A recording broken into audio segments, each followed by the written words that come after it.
Delighted to be in conversation with licensed psychologist and bestselling author Dr. Robin L. Smith. If you haven't already, you need to pick up her book, The Invisible Ache, Black Men Identifying Their Pain and Reclaiming Their Power. That was a book that she co-authored along with Courtney B. Vance.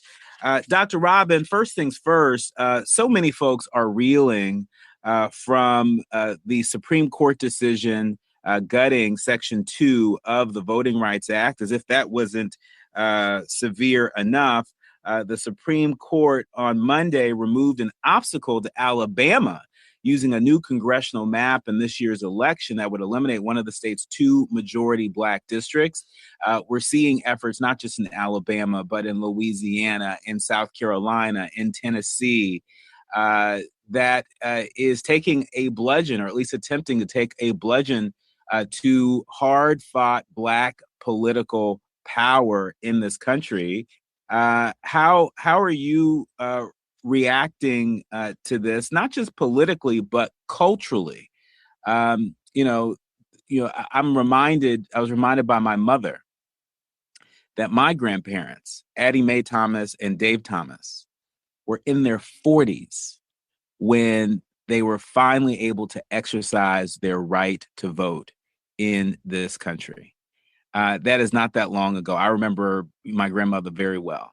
And I'm sure there are a lot of folks out there that have similar stories about their grandparents and parents. And so what do you make of this attack on Black political power? I also remember my parents and their parents, but particularly my parents, who were active in the civil rights movement. They were partners with Dr. King nationally and also here in the Philadelphia area. But my father was a physician, but a national civil rights leader. And I was a late to come baby. My siblings are twins and 11 years older. So there is much that I don't remember, but there is a story that was consistent in my young life, which is that I watched my parents activate their faith, not just have faith, but activate it. And so I want to remind us, as I speak my own parents' name, Dr. Warren E. Smith and Rosalie Smith, that what it takes to overcome what we see happening right now with the Supreme Court and, as you said, all around the nation, is to do what worked before. Sometimes we want to get just new clothes and do only new things when the old thing worked. And of course we can, we have social media now. I mean, Dr. King was able to get over 250,000 people to Washington, and there was no Instagram. There was no way except word of mouth, what I call the hush harbor. And people don't always know. They're like, what is the hush harbor? The hush harbor is where slaves or those who were enslaved or those even after slavery, they came together quietly, but very strategically, and they made things happen. And so I want to remind myself and you and everyone who is gathered in this hush harbor right now, because that's what we're doing. We're whispering the secrets of liberation and life. We are reminding ourselves that not only trouble don't last always, but that if we collectively come together and we don't swallow the poison. And what do I mean by that? Well, yeah, there are all these things that are going on in the country, but this is not new. It may be new to some of us, but the strategic desire to dismantle not only our power, but our dignity, that is not new. And so if we take what worked in the earlier years and we combine it with what we have now working for us, the truth of the matter is they can't win. They can't win if I recognize my own dignity and if the people in my community realize that there is a reason to vote. And there is a reason when someone does not want you to vote and they work, they're up at night trying to figure out how to keep me and you and everyone in this audience from knowing how much power we actually have. And so this is about not focusing. Again, remember, we've got to watch our minds. We have to, people talk about brainwashing and, in a negative way, but I want us to wash our brains of being victimized. Of course I've been victimized, but I'm not only a victim. And by the way, we can be victim and perpetrator, but that's for another show. We can be both. But in this moment, we can get too attached to how disenfranchised we are when, if we wash our brains of, what is trying to take our power, not ignore reality, but realize that what is going on with the Supreme Court and in Alabama and in Tennessee, that is happening. And there are ways in which, if we show up in numbers like they've never seen, guess what happens? We change what they are trying to do, and we are capable of that. But my mind has to be not just made up, but geared up for this particular fight. I mean, just as you said that, I was thinking back to an interview that Toni Morrison did many, many, many years ago with Charlie Rose. And this clip went viral on social media, and it pops up every now and again. But Toni Morrison was sort of asked the question around related to white supremacy and, why she didn't center white people in her stories and instead chose to center Black people, and she gave a very thoughtful answer to that question. And spoiler alert, the great Toni Morrison, said that, there are white people out there that need to deal with their stuff. That need to deal with their stuff, and if you can only, feel tall when somebody's on your knees, she said you have a serious problem and you got to deal with that, right? Take me out of it. And so, yes. To our allies, to people of conscience outside of the Black community, in addition to staying tethered and staying rooted, what advice would you offer them? Because there are a lot of folks I'm seeing on these internet streets that feel like the so-called allies, are awfully silent right now.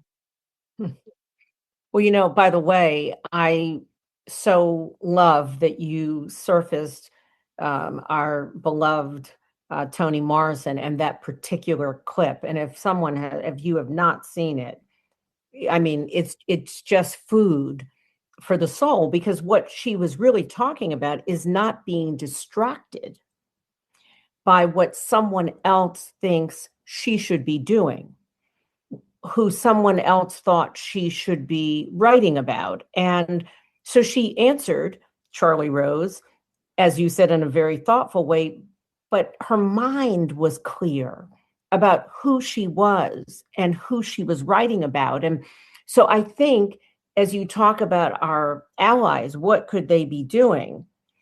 Yes, they can be focused on what are the shadow parts of their own racism, of their own comfort in their privilege that they have been running from seeing. One of the things that I also really invite us to do is that we can, as Black people, get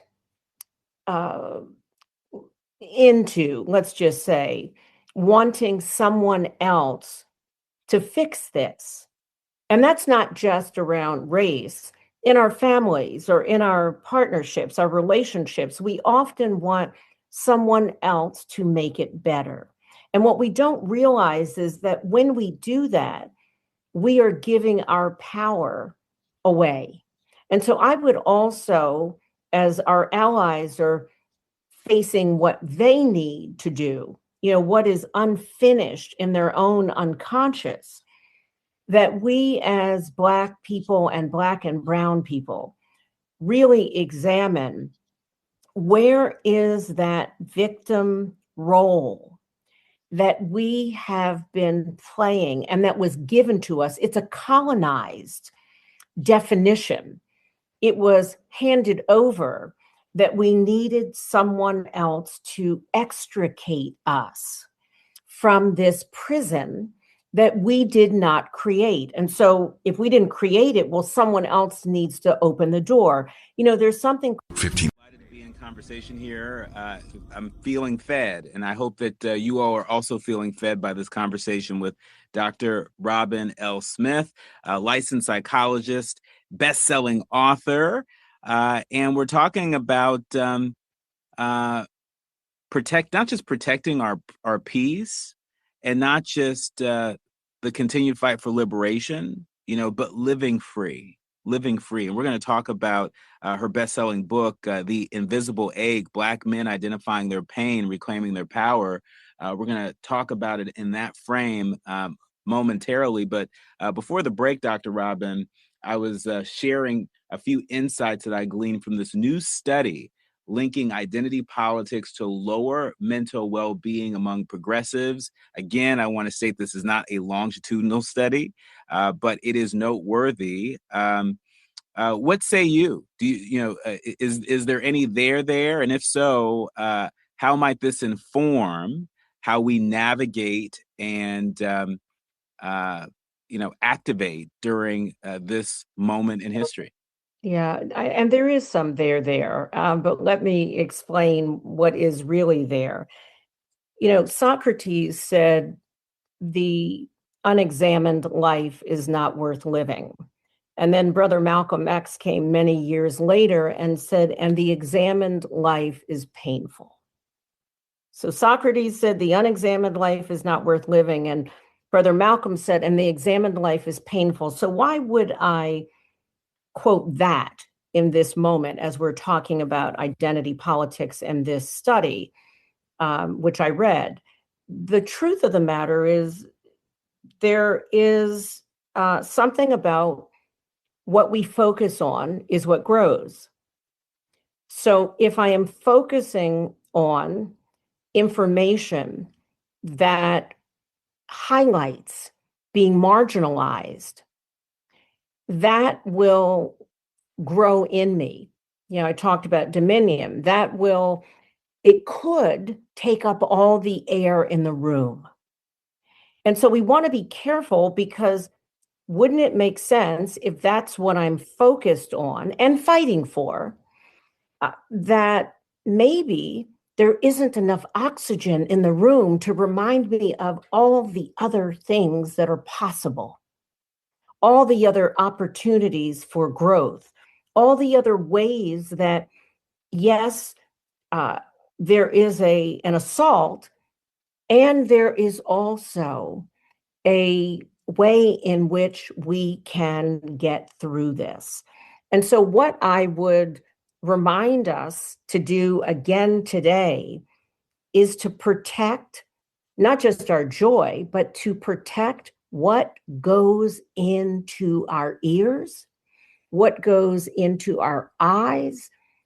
If we are around people, and the study that you're talking about describes this, if we're around people who think and breathe the way we think and breathe, the challenge of that is that we need someone who can deliver the joy, who can deliver the possibilities, who can tell us that, yes, this is true, and it is also important to play. And someone might say, well, how do we talk about playing when lives are being lost, and there are redistricting maps that are setting out to take our very essence. How, Dr. Robin, like, are you checked out that you're talking about joy? But joy is resistance. And I want to bring up something else, rest and sleep. And you might think, well, how does that tie into this story or everything that's happening in the country? Because one of the things we were denied when we were enslaved and when we didn't have options, sleep, eating, napping. And so when I watch Black people push ourselves in a way that pushes us past ourselves, it is a reenactment in ways that we don't understand, that we are denying ourselves the very essence, because sleep restores. Sleep gives me perspective. I don't know about you, but when I haven't had good sleep and I'm grappling with something, I will tell myself, do not think that you can make a good decision on this day. Time out, go get some sleep so that I can return to this very big moment, refueled, retooled. And so I think this study is inviting us to look at the ways in which identity politics has a place, and it can also be a distraction. Thank you for that. Thank you for that. And speaking of distraction, we had referenced a clip earlier of the great Toni Morrison. We want to share that clip with folks because it is just too good. It's too rich. It's too on the nose in this moment for us not to invoke the wisdom of Toni Morrison. Take a listen. You, Toni Morrison, Pulitzer Prize winner, successful, honored in the halls of academe, etc., still have that encounter? Yes, I do, Charlie, but let me tell you, that's the wrong question. Okay, what's the right question? How do you feel? Not you, Charlie Rose, but don't you understand that the people who do this thing, who practice racism, are bereft? There is something distorted about the psyche. It's a huge waste, and it's a corruption and a distortion. It's a profound neurosis that nobody examines for what it is. It feels crazy. It is crazy. And it has just as much of a deleterious effect on white people, and possibly equal as it does Black people. I always knew that I had the moral high ground all my life. I always thought those people who said I couldn't come in the drugstore and I had to sit in this funny place, I couldn't go in the park. Superior to them from day one. And I thought they knew that I knew that they were inferior to me morally. I always thought that. And my parents always thought that. You said your father was racist because he always felt like he was superior. That's right. He always felt superior. And that was a form, of defensive racism. But if the racist white person, I don't mean the person who is examining his consciousness and so on, doesn't understand that he or she is also a race, it's also constructed, it's also made, and it also has some kind of serviceability. But when you take it away, I take your race away. And there you are, all strung out. And all you got is your little self. And what is that? What are you without racism? That was the great Toni Morrison on the nose. Dr. Robin, these are trying times for so many, including, but not limited to, Black men. You wrote a book along with Courtney B. Vance called The Invisible Ache, Black Men Identifying Their Pain and Reclaiming Their Power. Part of the invisible ache, part of what powers the invisible ache is the resistant forces that we have to contend with every single day. We just heard the great Toni Morrison talk about the deleterious effect of racism that impacts us all. When we come forward, I want to talk about how that showed up in your research for your book as it relates to Black men, and what wisdom you would offer Black men that may be struggling and suffering silently in this particular moment. You are listening to and streaming the 10 Minutes with Dr. Robin L. Smith, author, co-author of The Invisible Ache, Black Men Identifying Their Pain and Reclaiming Their Power. Dr. Robin, before we get to that, any reaction to the wisdom of Toni Morrison? Yes, how I love that woman. Love her wisdom, her eternal wisdom. What I would say is she talked about the practice of racism. And that's important to know, that racism requires practice. It requires, just like lifting weights, you don't become a fluent, great card-carrying racist without lifting weights regularly, daily, throughout the day. And so what is also true is you don't become free from those who see you as inferior if you are not, as Toni Morrison was saying, that she learned from her family and her parents. She understood that she was morally superior to someone who looked down on her.